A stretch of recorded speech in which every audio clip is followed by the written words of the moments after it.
అయితే క్రైస్తవులు ఈ రెండింటికి మధ్యలో ఉన్నట్లుంటుంది. ఎలా అంటే క్రైస్తవులు ఏమంటారంటే తండ్రి ఉన్నాడు, కుమారుడు ఉన్నాడు, పరిశుద్ధాత్ముడు ఉన్నాడు. అంటే ముగ్గురు దేవుళ్ళ కాదు, ఒక్కడే. ముగ్గురు చూపించి ఒక్కడంటామంట. ఇది వాదం. ఈ విధమైనటువంటి దాంతో ముగ్గురు ఒకటి ఎలా అవుతారు అనే ఆ జవాబు చెప్పలేక రకరకాలుగా అంటూ ఉంటారు. యెహోవా సాక్షులు ఏమంటారంటే యెహోవా ఒక్కడే దేవుడు, యేసుప్రభు దేవుడు కాదు, పరిశుద్ధాత్ముడు లేనే లేదు. పిడి సుందర్రావు నేను యేసుప్రభు కంటే గొప్పవాడిని, యెహోవా ఒక్కడే దేవుడు అని మా పెద్దన్న, నేను తమ్ముడిని ఆయన డైరెక్ట్గా అంటాడు. ఆయన దేవుడే కాదన్న. అదే బ్రహ్మాన్ ఏమంటారు, ఆయన దానవేర స్వరకర్ణ సినిమా చూసి వచ్చినట్లున్నాడు. దానవేర స్వరకర్ణ అనే సినిమాలో ఎన్టీ రామారావు 5 పోర్షన్లు వేశాడు.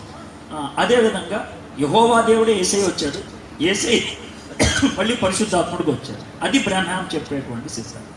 ఇది కరెక్ట్ కాదు. మనకి తండ్రి ఉన్నాడు, కుమారుడు ఉన్నాడు, పరిశుద్ధాత్ముడు, ముగ్గురు ఉన్నారు. ఆ ముగ్గురు ఒకటే ఉన్నారు.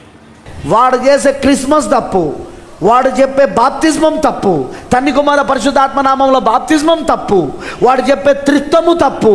అసలు బైబిల్లో త్రిత్వము త్రియేక అనే మాటనే లేదు. అసలు దేవుడు ముగ్గురు లేనే లేదు బైబిల్లో. బైబిల్లో దేవుడు ఒక్కడే అని ఉన్నది, అది తప్పు. వాడు చెప్తున్నాడు, వాడు అదిగో స్త్రీలు బోధించకూడదని బైబిల్ చెప్తూ ఉంటే స్త్రీలు బోధిస్తూ ఉన్నారు ఈ రోజున. అవన్నీ వదిలిపెట్టేసి అవి మేము తప్పని చెప్తా అంటే మమ్మల్ని పెట్టుకొని అబద్ధ బోధకులు అంట. ఎంత ధైర్యం రా! నీ నాలుకని చీరే రోజు దేవుడు దగ్గరలోనే చూస్తున్నాడు, దగ్గరలోనే ఉంది నీకు. అబద్ధ బోధకులు యాదవలు అంత్యకాలంలో ఉన్న దురాత్మ అభిషక్తులు. వీళ్ళు కావాలని సత్యమును విననీయకుండా, అపోస్తల బోధనను నమ్మనీయకుండా, అటు ప్రవక్త విలియం బ్రెన్హామ్ గారిని, అటు ఆయన చెప్పిన వర్తమానాన్ని బోధిస్తున్న మమ్మల్ని వాళ్ళు ఆ విధంగా మా పైన చెడు ప్రచారాలు చేస్తున్నారు. ఆ వెళ్తున్న ఏ ఒక్క పాస్టర్కైనా మేము చెప్పే ప్రసంగంలో తప్పుందేమో చూపించమను. బైబిల్లో యేసుక్రీస్తు నామంలో కాకుండా వేరే ఏ నామంలో బాప్తిసమిచ్చిలో చూపించమను. బైబిల్లో త్రిత్వం ఎక్కడుందో చూపించమను. బైబిల్లో త్రియేక ఎక్కడుందో చూపించమను. బైబిల్లో స్త్రీలు బోధించింది ఎక్కడుందో చూపించమను. బైబిల్లో యేసుక్రీస్తు నామంలో కాకుండా ఇక వేరే నామంలో బాప్తిసం ఇచ్చినట్టు తీసుకున్నాడు ఎక్కడుందో చూపించమను. బైబిల్లో క్రిస్మస్ పండుగ ఎక్కడుందో చూపించమను. బైబిల్లో స్త్రీల ఆభరణాలు ధరించుకోవచ్చని ఎక్కడుందో చూపించమను. స్త్రీల ఆభరణాలు ధరించుకోకూడదని నేను కొత్త రూపంలో చూపిస్తాను. నేను కొత్త నిబంధనలో చెప్పింది చూపిస్తాను. నేను స్త్రీలు సంఘంలో మౌనంగా ఉండాలనేది నేను కొత్త నిబంధనలో తీసి చూపిస్తాను. నేను చూపించు, నాకు మాట్లాడవచ్చు, ప్రసంగాలు చేయొచ్చు అన్న మాట. అపోస్తల బోధన నమ్మని పిరికి పందలు, ఈ పిరికి పందలు అపోస్తల బోధన నమ్మలేరు. మళ్ళీ మేము అది దయ్యం పట్టిన గుంపది, అపోవాది గుంపది. నామకార్థ క్రైస్తవులందరినీ నామకార్థ క్రైస్తవులుగా బతుకున్నట్లు వాళ్ళ నామకార్థ క్రైస్తత్వంలో నుండి బయటికి పిలిచి సత్యమైన వాక్యంలోనికి రానివ్వకుండా, అపోస్తల బోధనలు రానివ్వకుండా వీళ్ళు చేస్తున్న అబద్ధ ప్రచారాల ద్వారా వాళ్ళ నామకార్థ క్రైస్తవులుగానే బతికి చివరికి నామకార్థ క్రైస్తవులుగానే చచ్చిపోయి నరకముల పడేటట్లు చేస్తున్న గుంపే యూసీవీసీ గుంపు. వీరు సత్యమునకు ఎన్నడూ చెవనివ్వలేరు. వీళ్ళు కల్పనా కథలంటే వీళ్ళకి ఇష్టం. ఎవడంటాడు త్రిత్వం, అది బైబిల్లో లేదు, కరెక్టే, కానీ త్రిత్వం ఉంది బైబిల్లో. లేదంటానో ఉందంటానో, ఏం భాషరా నీది? అసలు నీ భాష నీకు అర్థమవుతుందా? ఓసారి లేదంటానో, ఓసారి ఉన్నదంటానో. ఏం మాట్లాడతానో నువ్వు ప్రసంగంలా? ఉందా లేదా? ఏదో ఒకటి చెప్పు. ఉంటే చూపించు నాకు బైబిల్లా. త్రియేక త్రిత్వం అనేది ఎక్కడుందో చూపించు నాకు. బైబిల్లో లేని దానికోసం ఎందుకు మాట్లాడుతున్నావు అంటే బైబిల్ కాన్సెప్ట్ అది. ఎవడరా నిన్ను కాన్సెప్ట్ చెప్పమన్నది? బైబిల్ కాన్సెప్ట్ ప్రవక్తలకు తెలియదా? ప్రవక్తలు ఈ బైబిల్ రాయలేదా? అపోస్తలు ఈ బైబిల్ రాయలేదా? వాళ్ళకు తెలియని కాన్సెప్ట్ నీకెక్కడిదిరా? వాళ్ళకు తెలియని కాన్సెప్ట్ నీకెక్కడిది? వాళ్ళు రాయలేదు. వాళ్ళ కాన్సెప్ట్ తెలిస్తే వాళ్ళు ఖచ్చితంగా త్రిత్వం త్రియేకాన్ని రాసేవాళ్ళు. వాళ్ళు ఎందుకు రాయలేదు? వాళ్ళు దయ్యం పట్టిన వాళ్ళు. వీళ్ళు వీడి కాన్సెప్ట్ని తీసుకొచ్చి బైబిల్ కాన్సెప్ట్ అంటాడు. వీడి కాన్సెప్ట్ని తీసుకొచ్చి ఓడంటాడు దేవుడు గుడ్డులా అంటాడు. అయితే గుడ్లను పెట్టుకొని పూజ చేద్దాం పట్టిగా. ఎందుకు గుడ్డు? త్రిత్వం అట గుడ్డట, పైన పెంకు, లోపట తెల్ల సోన, ఆ లోపట పచ్చ సోన. అదిగో దేవుడు కూడా అట్లనే ఉన్నాడు. అబ్బా ఏం చెప్పినోరా. ఓడంటాడు దేవుడు నీళ్ళలాగున్నాడు. అదిగో అక్కడ మనకు నీళ్ళు కనబడుతున్నాయి. ఈ నీళ్ళే మనం వేడి చేస్తే ఆవిరైతుంది, ఈ నీళ్ళే చల్లపరిస్తే అది ఐస్ అవుతుంది. బా దేవుడు ఇప్పుడు నీళ్ళట, దేవుడు ఐస్ అట, దేవుడు ఆవిరట, దేవుడు గాలట, దేవుడు గుడ్డట, దేవుడు బతాయట. గాడిది గుడ్డు కాదు. ఓడంటాడు దేవుడు కమలా పండులాగున్నాడు. నిజం, నేను విన్నా, ఇవన్నీ ఉన్నాయి యూట్యూబ్లో. మరి కమలాలను పూజిద్దాం పట్టరాదు. బుద్ధి లేని ఎదవా. ఎక్కడైనా బైబిల్లో దేవుడు గుడ్డని చెప్పిండా? లేకపోతే దేవుడు బతాయి అని చెప్పాడా? దేవుడు కమల పండు అని చెప్పాడా? దేవుడు నీళ్ళు అని చెప్పాడా? ఎక్కడ చెప్పిండ్రా బైబిల్లో? చూపించు నాకు. బైబిల్లో దేవుడు వాక్యం అని చెప్పాడు ఆయన. నీ బుద్ధి లేని కాన్సెప్ట్లన్నీ బైబిల్లో కలుపుతావు, దేవుని కలుపుతావు. దేవుడు ఎక్కడైనా చెప్పుకున్నాడా నేను నీళ్ళలాగా ఉన్నాను అని? నేను బతాయిలాగా ఉన్నాను, నేను కమలా పండులాగా ఉన్నాను, నేను గాడిద గుడ్డులాగా ఉన్నాను అని? ఈ గాడిద గుడ్డుల ప్రసంగాలు వీళ్ళు. దేవుడు వాక్యమై ఉన్నాడు, దేవుడు ఆత్మై ఉన్నాడు.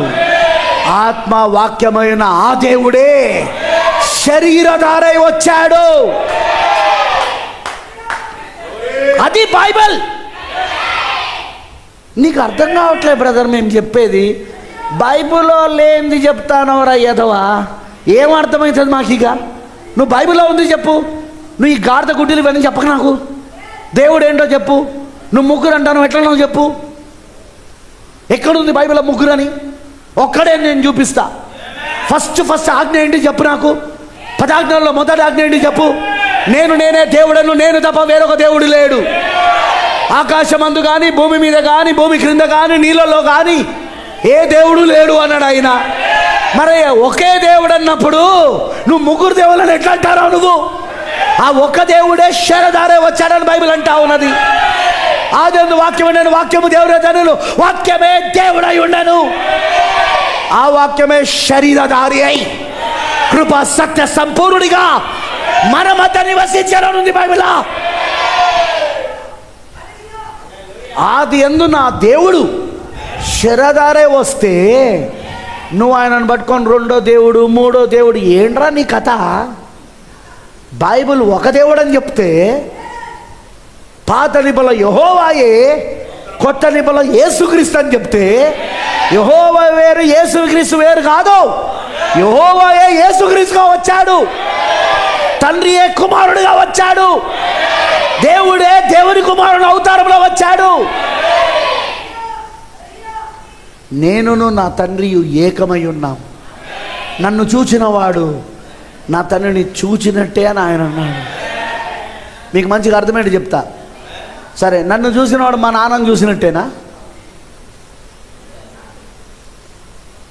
నేను అడుగుతానా మిమ్మల్ని, నన్ను చూసినవాడు మా నాన్నను చూసినట్టేనా?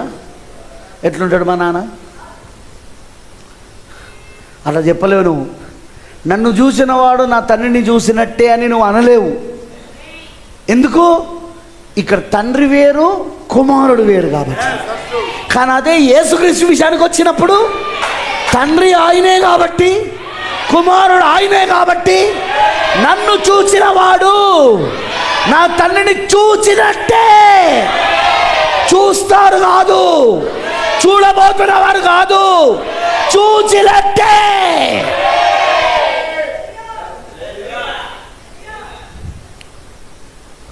ఫిలిప్ అడిగాడు, ప్రభువా మాకు ఒక్కసారి తండ్రిని కనబరచవంటే, ఫిలిప్పు ఇన్ని దినములు నీతోనే ఉన్నా నేను, ఇంకా నువ్వు నన్ను గుర్తించలేదా?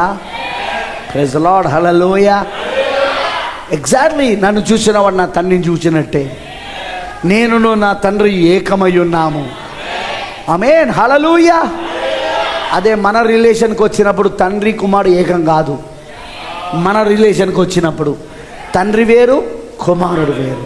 కానీ దేవుని రిలేషన్కి వచ్చినప్పుడు తండ్రియే కుమారుడు, కుమారుడే తండ్రి. అర్థమైంది అక్కడ? ఆ ఏకత్వం మీకు అర్థం కావాలి. ఇప్పుడు నేను నా తండ్రి ఒకటై ఉన్నాము.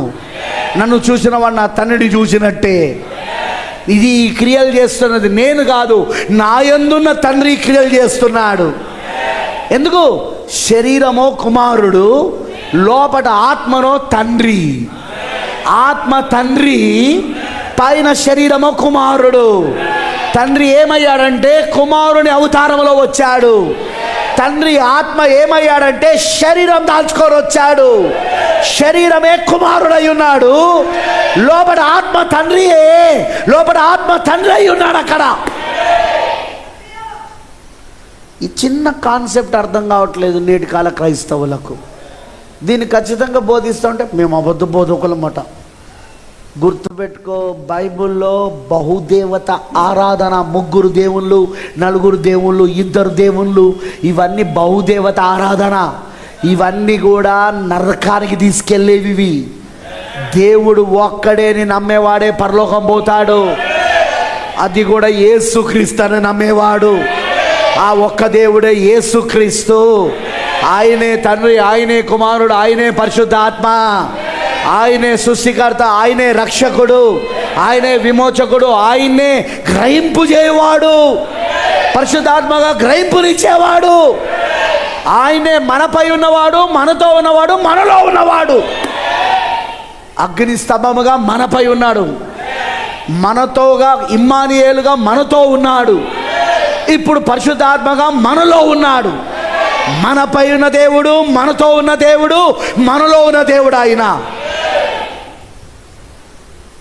ఈరోజు సంఘ శాఖలు చెప్తున్నట్టు, ఈరోజు సంస్థాగత సంఘాలు చెప్తున్నట్టు, ఈరోజు సంఘ శాఖలు సంస్థాగత సంఘాలు చెప్తున్నట్టు ఈరోజు ఏమవుతున్నదంటే చాలామంది దేవుణ్ణి బహు దేవత ఆరాధనగా మార్చేశారు.